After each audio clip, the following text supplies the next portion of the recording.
લીંબાયત police સ્ટેશનના મહિલાના ગુમ થયેલ રૂપિયા 1 લાખ શોધી મહિલાને તેરા તુજકો અર્પણ કાર્યક્રમ અંતર્ગત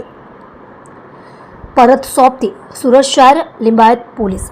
મહેરબાન પોલીસ કમિશનર સાહેબશ્રી તથા ખાસ પોલીસ કમિશનર સાહેબશ્રી સેક્ટર 1 તથા નાયબ પોલીસ કમિશનર સાહેબશ્રી ઝોન 2 તેમજ મદદનીશ police commissioner D division Surat શહેરનાઓની સૂચનાથી તેમજ પોલીસ ઇન્સ્પેક્ટર NK કામળિયા સાહેબનાઓની સૂચના તથા માર્ગદર્શન હેઠળ તથા second police inspector CS Dhokadiya સાહેબનાઓની દેખરેખ હેઠળ મિલકત સંબંધી તથા શરીર સંબંધી ગુના બનતા અટકાવવા સારું સર્વેલન્સ સ્ટાફના police sub inspector DR Odedara નાઓ તથા પોલીસ માણસોની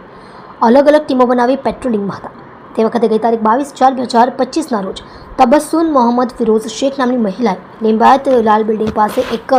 અજાણ્યા ઓટો રિક્ષા ચાલકને લીંબાયત આંબેડકર નગર ખાતે પોતાના ભાઈને ટિફિન પહોંચાડવા માટે આપેલ અને તે વખતે સદર મહિલા ઓટો રિક્ષામાં પોતાનું પર્સ ભૂલી ગઈ હોય,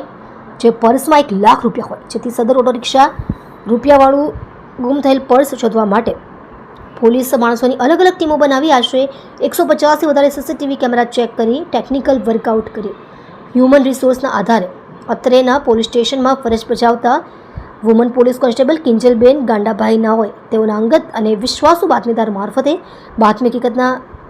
મેળવી તથા CCTV કેમેરાના ફૂટેજના આધારે મહિલાના ગુમ થયેલ